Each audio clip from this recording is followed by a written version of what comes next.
sekarang begini, memang para pengedar itu memang dia mencari pangsa pasarnya ya. Seperti kita di sini ini kan ada daerah perkebunan sawit. Itu banyak sekali yang terpapar masalah narkoba ini. Jadi iklannya adalah bahwa sabu ini, dia kan tukang dodos tuh ya kan, dodos sawit itu. Nih, coba nih sabu nih, biar kita strong gitu kan. Fit kata dia kan. Itu iklannya.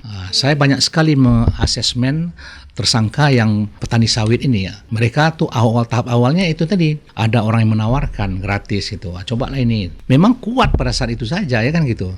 Tenaga 7 hari dia disatukan di 1 hari. Nah, setelah itu kamu apa akibatnya? Saya memang lemas Pak, ngantuk Pak, segala macam. Bermanfaat nggak kira-kira bilang? Nah, itu yang permasalahannya. Kalau mau kuat kamu kan bisa dengan cara yang lain. Mungkin telur sepermatang, madu, STMJ, saya bilang gitu. Itulah godaan-godaan mereka itu. Dia beli 50.000, 100.000. Saya bilang, coba kamu beli telur, beli madu berapa cuman, saya bilang itu uang bisa kamu sisihkan untuk keluargamu, sehingga dia menyadari. Dan itu tadi memang godanya seperti itu. Rayuannya adalah bahwa sabu ini bisa membuat kuat, bisa membuat fit. Padahal itu adalah hanya semu ya, hanya sampai kekuatan obat itu bekerja saja. Setelah itu ya malah buruk, akibatnya malas, ngantuk. Nah itu tadi, sehingga dia kecanduan. Kalau memang pengen kuat ya konsumsi itu lagi, kuat konsumsi itu lagi gitu loh. Seperti itu. Hanya kekuatan yang semu aja sebenarnya. Iya, benar.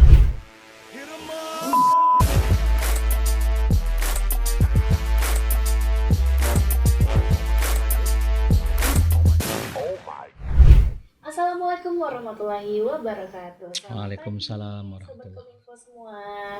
Nah, hari ini bersama saya Dicu Diana Putri, kita bakal ngobrol seru bareng BNN Provinsi Riau, Badan Narkotika Nasional Provinsi Riau, dengan Bapak Kombes Pol Berliando SIK selaku penyidik ahli media BNN Provinsi Riau. Apa kabar Bapak? Kabar baik, alhamdulillah Cut. Sehat ya Pak ya? Alhamdulillah sehat. Alhamdulillah sehat, semoga sehat selalu ya buat Sobat Kominfo. Kita doain juga sehat ya Pak, biar bisa nih nonton kita terus nih, ngobrol-ngobrol bareng kita tentunya. Nah, hari ini kita bakal kupas tuntas ngobrol seru mengenal BNN Provinsi Riau ya Bapak Berliando. Nah Bapak, gimana nih Pak dengan keadaan langsung nanya keadaan ya Pak ya. Karena yang kita ketahui kalau masalah kalau berbicara tentang Badan Narkotika Nasional ini pasti kita berbicara tentang narkotika ya Pak ya. Nah, gimana nih Pak keadaan narkotika di Provinsi Riau ini nih Pak? Baik, terima kasih Pak Icut, Iya, para sahabat Kominfo ya Sobat Riau. Kominfo. Perlu kami informasikan bahwa kita institusi Badan Narkotika Nasional Provinsi Riau ini mempunyai tugas pokok itu adalah P4GN, pemberantasan, pencegahan peredaran gelap narkotika dan prekursornya. Jadi kita agak berbeda dengan polisi dia law enforcement, penegakan hukum, tapi kita juga ada pemberdayaan masyarakatnya, ada juga rehabilitasinya.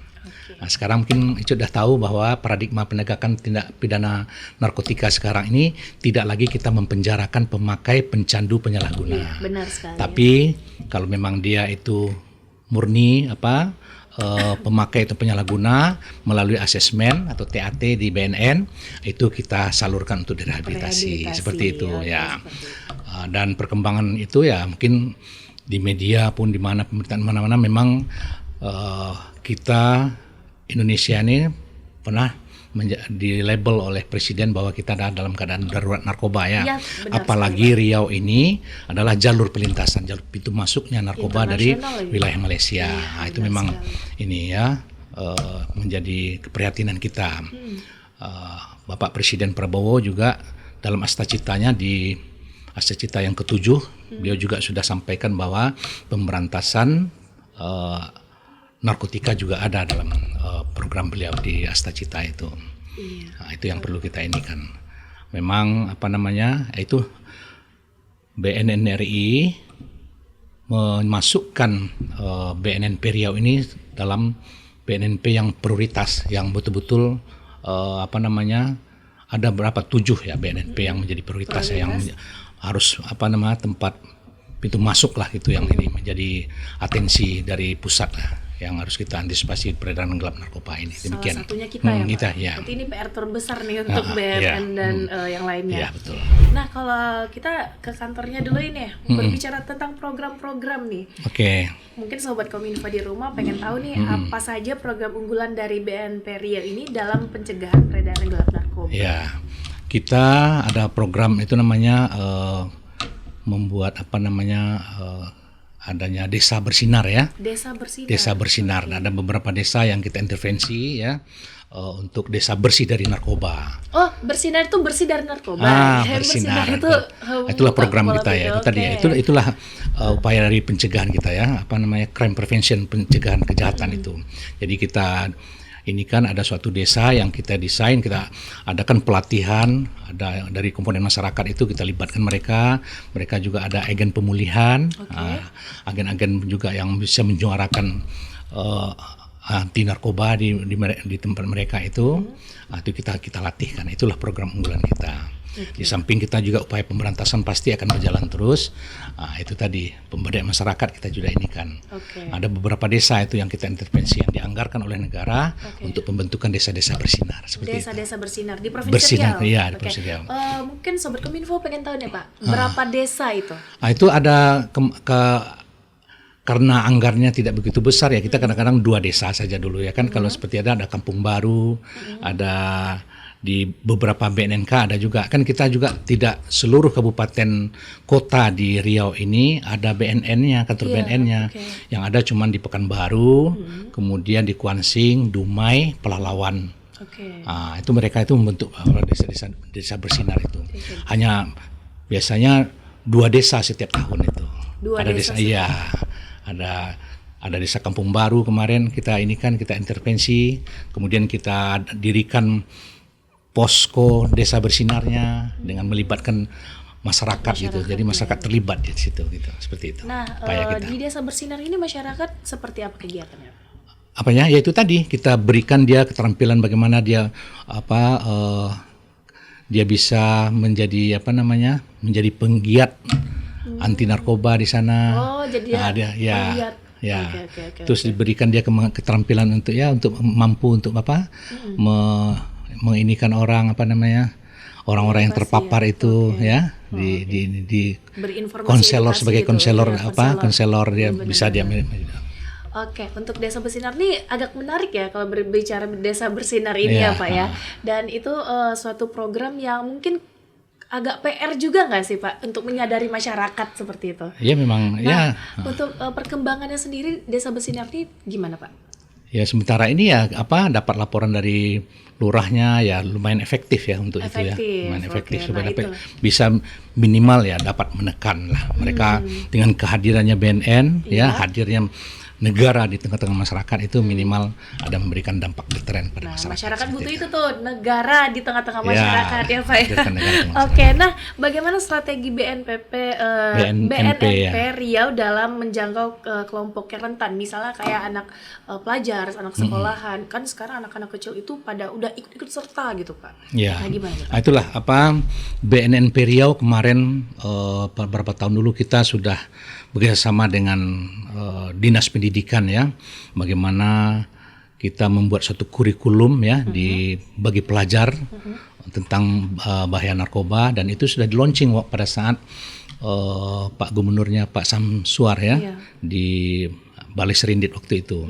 Jadi kita memasukkan kurikulum anti narkoba di sekolah itu ke pelajaran-pelajaran mereka. Ini berarti udah ada kurikulum. Ada kurikulumnya. Bagus, itu yang kita inikan. Kemarin dari launching pada saat dulu waktu Pak Kepala BNRI-nya Pak Petrus Golose pada berkunjung ke sini, ya di launching di Balai Serindit pada saat itu.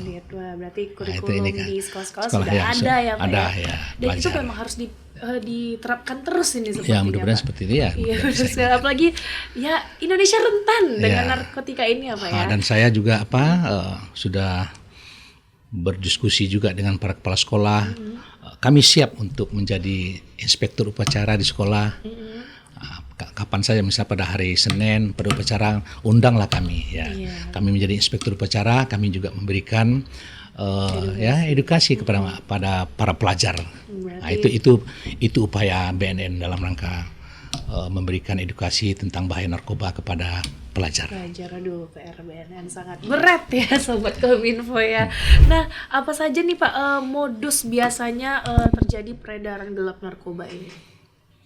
Apa aja tuh? Lagi kalau tembakannya tuh anak-anak sekolah. Iya, memang sering terjadi ya, kita dengar ya bahwa anak-anak sekolah terlibat ya. Iya. Seperti ya kita bicaralah di kampung dalam itu ya.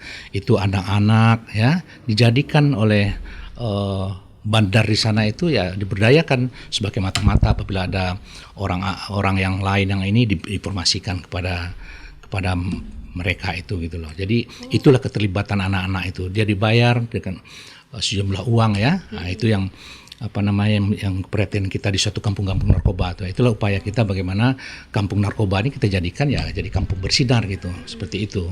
Nah, itu tadi menggiurkannya bisnis narkoba ini ya. Semua elemen masyarakat bisa dia bayar gitu loh. Sehingga ya kita kesulitan untuk masuk ke sana apabila ini mereka sudah mata-matanya mereka banyak tuh anak-anak tuh yang pada pelajar itu. Nah, sekarang upaya BNN ya ada kita upaya kolaboratif ya, kita bekerjasama dengan stakeholder, bagaimana kita rubah mindset mereka, kita bersama dengan UMKM, bagaimana tadi orang masyarakat di situ yang terpapar itu mendukung peredaran gelap narkoba di sana karena masalah ekonomi ya.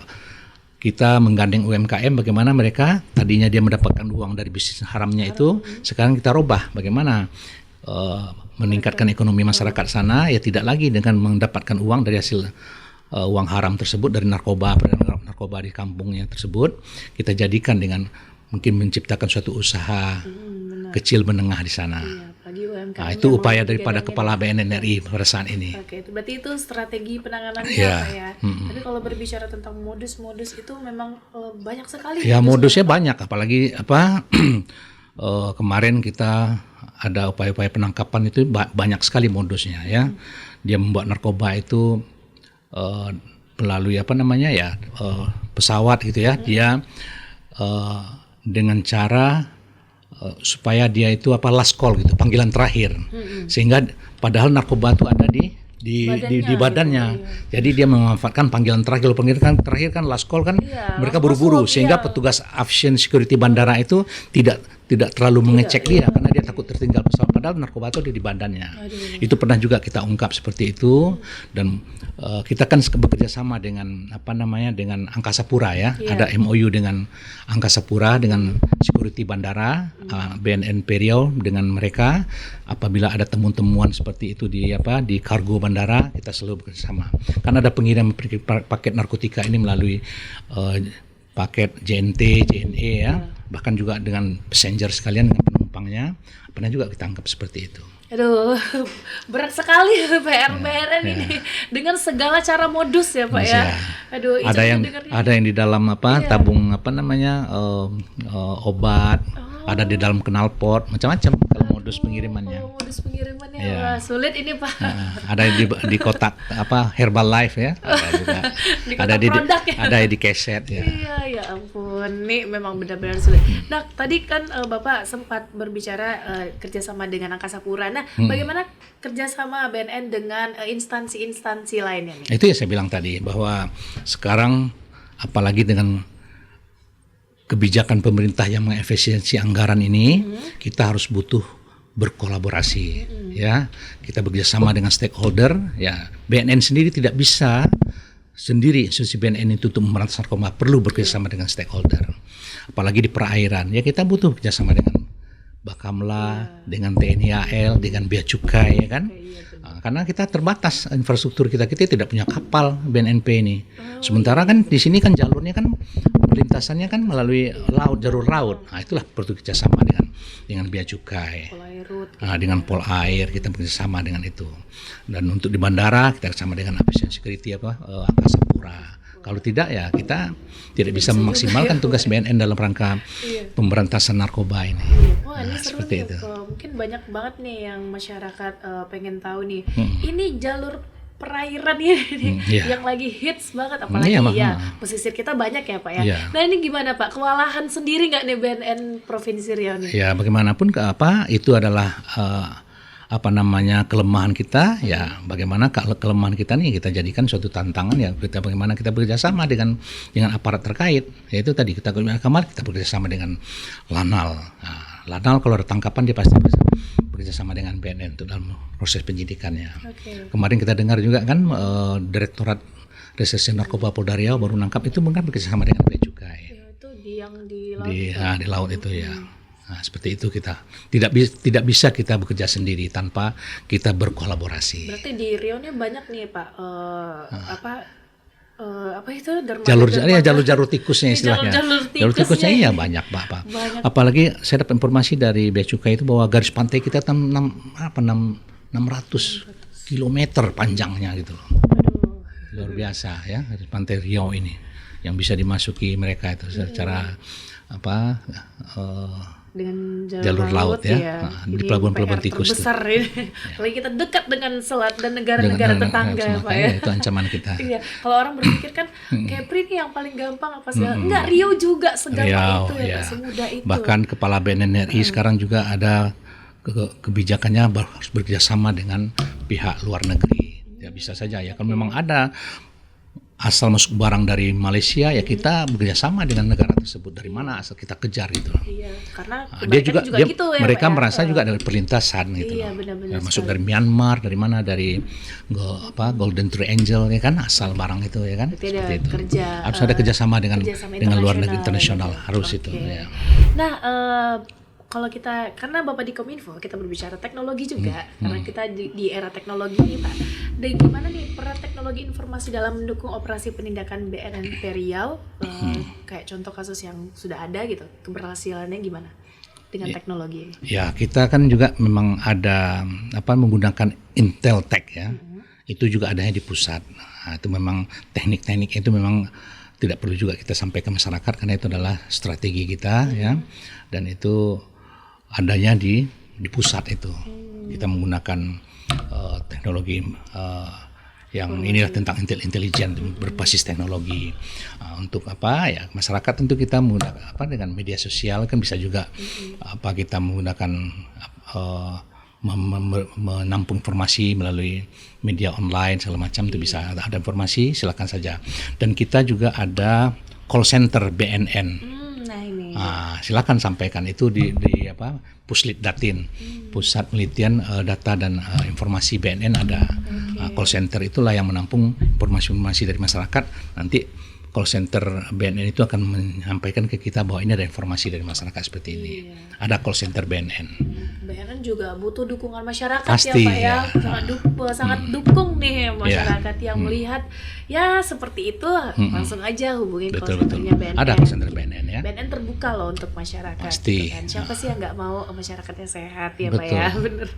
Nah kalau gimana nih Pak? Kalau tadi sempat kita berbicara tentang internasional. Ini tidak habis-habisnya pembicaraan di tengah-tengah masyarakat dengan Indonesia itu banyak negara tetangganya baik dari darat, baik dari laut gitu. Nah, gimana nih Pak hubungan dalam penanganan kasus narkoba yang melibatkan jaringan internasional? Ya itulah dalam kebijakan Bapak Kepala BNN RI ini adalah penguatan kerjasama dengan perbatasan ya, dengan negara perbatasan.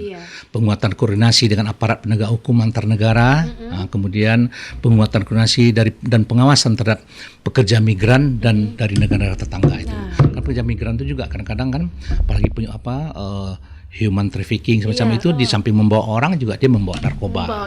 Itulah perlu kerjasama ya.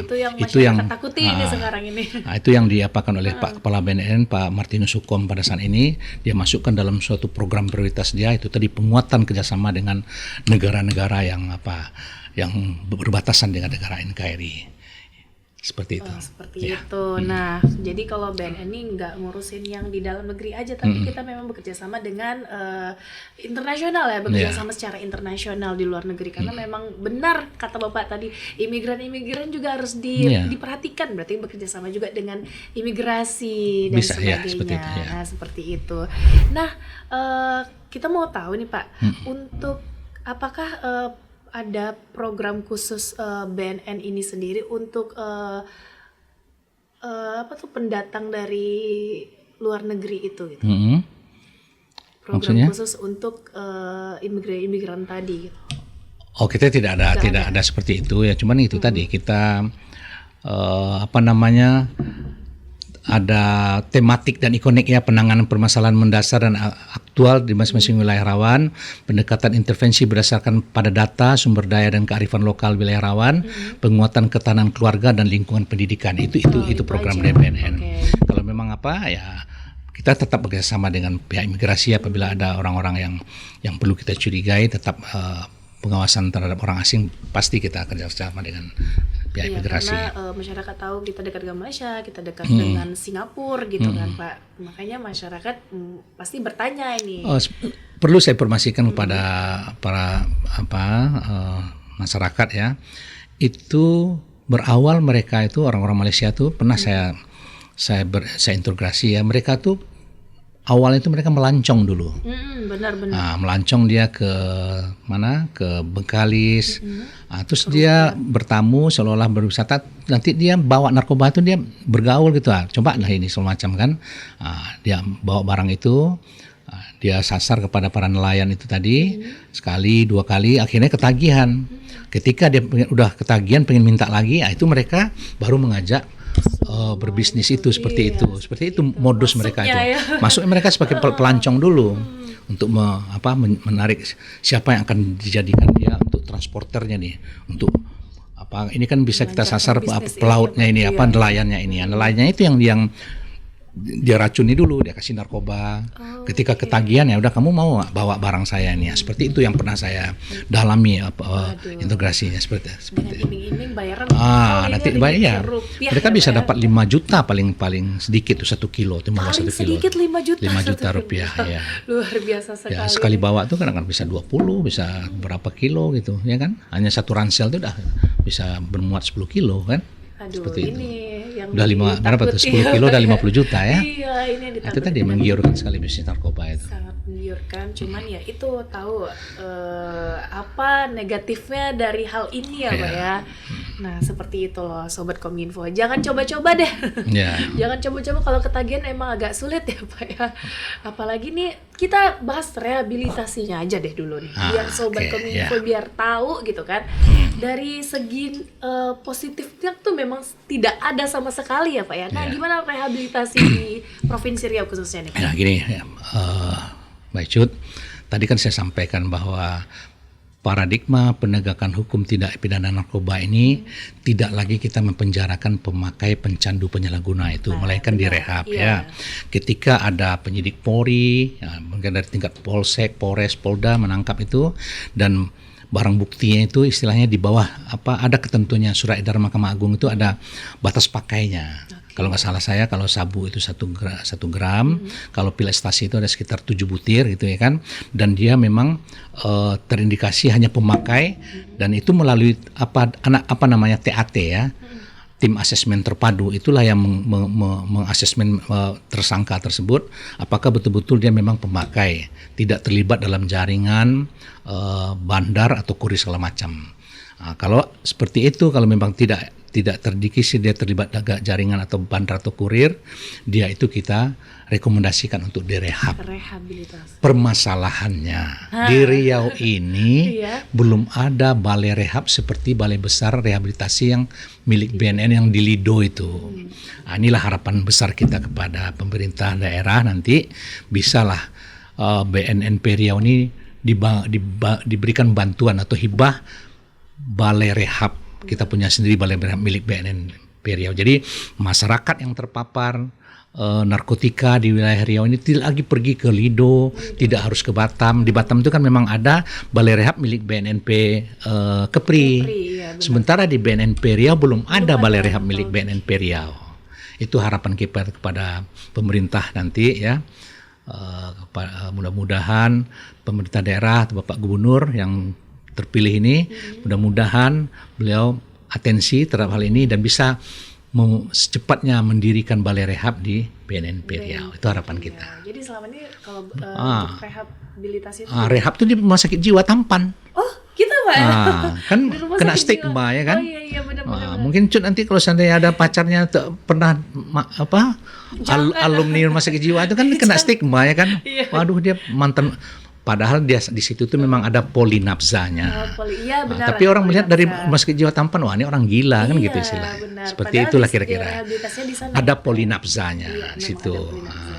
Ya kan itu. Oke, seperti itu. Ya. Kirain masih di rutan-rutan. Itu ada juga ya, mereka tuh ada didatangkan juga apanya. Terus ada IPWL ya, Instansi Penerima Wajib Lapor yang milik swasta, itu berbayar.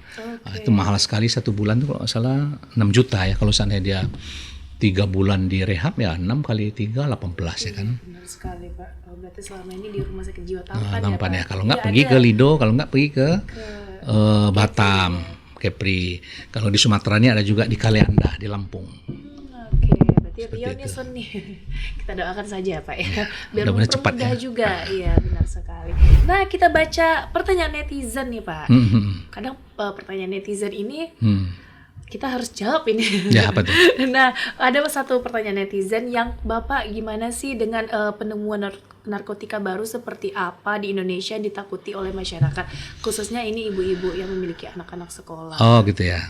Ya sekarang kan kita di pemerintahan kan pernah tahu ya bahwa narkotika itu dikemas di makanan ya. Iya, Ada yang saya benar. dengar di malah di mana pisang goreng, Iya, di apa di, permen ya. di cairan tempat minuman ya. Itu nanti kalau memang ada temuan seperti itu, segera saja melaporkan. Nanti kita akan adakan langkah preventifnya gitu.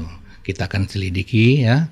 Kemarin saya pernah baca juga tuh di Jogja di mana itu ya kan adanya di pisang goreng di makanan ya. Nah, itu yang kita ini kan. Di makanan jalanan sekolah Iya, pinggiran sekolah. Nah, itu kalau memang ada seperti itu, coba ada apa kita laporkan saja kepada BNN.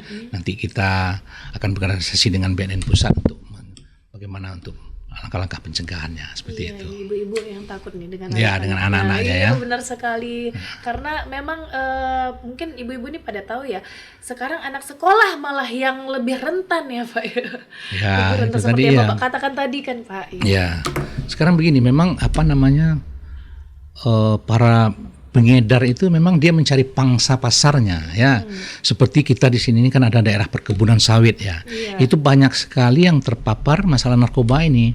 Jadi iklannya adalah bahwa sabu ini dia kan tukang dodos tuh ya kan, Iya, dodos sawit itu. iya benar. Nih apa nih, Biar kuat. coba nih sabu nih biar kita strong gitu kan. iya. Oh, fit kata dia kan. Itu iklannya. Oh, Saya banyak sekali mengasesmen tersangka yang petani sawit ini ya. Mereka tuh tahap awalnya itu tadi ada orang yang menawarkan gratis gitu. Cobalah ini. Memang kuat pada saat itu saja ya kan gitu. Tenaga 7 hari dia disatukan di jadi 1 hari. Nah, setelah itu kamu apa akibatnya? Saya memang lemas Pak, ngantuk Pak segala macam. Bermanfaat nggak kira-kira bilang?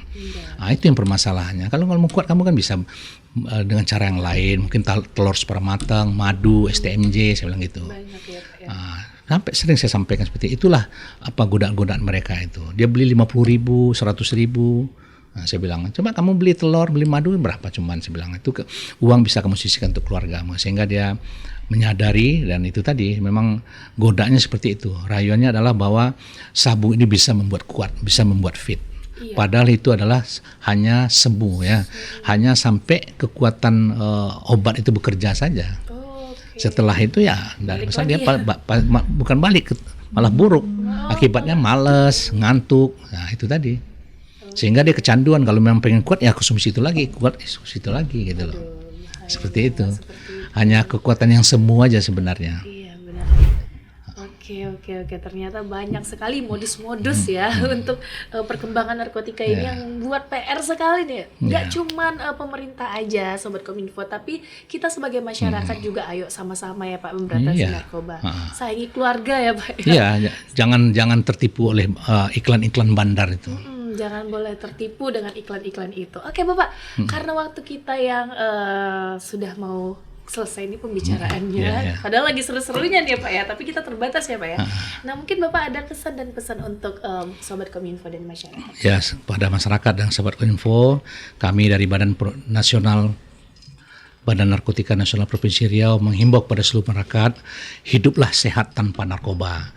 Karena narkoba itu hanya merusak saraf, merusak pikiran kita, sehingga nanti suatu saat kalau kita terpapar narkoba, generasi kita bisa hilang. Generasi muda kita yang penerus berjuang daripada pejuang-pejuang kita terdahulu tidak bisa berhasil ya, tidak bisa kita membangun Riau ini, membangun bangsa ini kalau generasi kita ini dirusak oleh narkoba ini.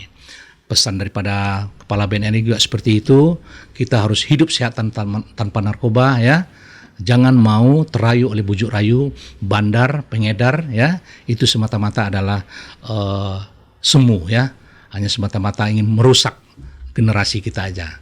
Tidak ada manfaatnya. Hiduplah sehat tanpa narkoba. Itu saja. Oke, terima kasih Bapak Berliando udah mau main nih ke podcast Kominfo ya Pak ya, udah mau mengedukasi, memberi informasi buat sobat Kominfo, buat masyarakat di Riau bagaimana sih buruknya narkoba itu ya Pak. Tadi seperti kata Bapak, hiduplah tanpa narkoba. Hidup sehat tanpa narkoba. Hidup sehat tanpa narkoba. Sayangi dirimu, sayangi keluargamu, dan jadilah generasi baik untuk Indonesia. Amin. Nah, terima kasih sekali lagi ya Bapak ya. Semoga besok-besok mau main lagi nih ke podcast kita nih. Untuk Sobat Kominfo tentunya informasi ini diberikan. Dan Sobat Kominfo yang ada di rumah, jangan lupa terus saksikan podcast Diskominfo Tik Provinsi Riau. Saya Dwi Diana Putri dan tim yang bertugas mau undur diri. Wassalamualaikum warahmatullahi wabarakatuh. Waalaikumsalam Sampai jumpa. warahmatullahi wabarakatuh.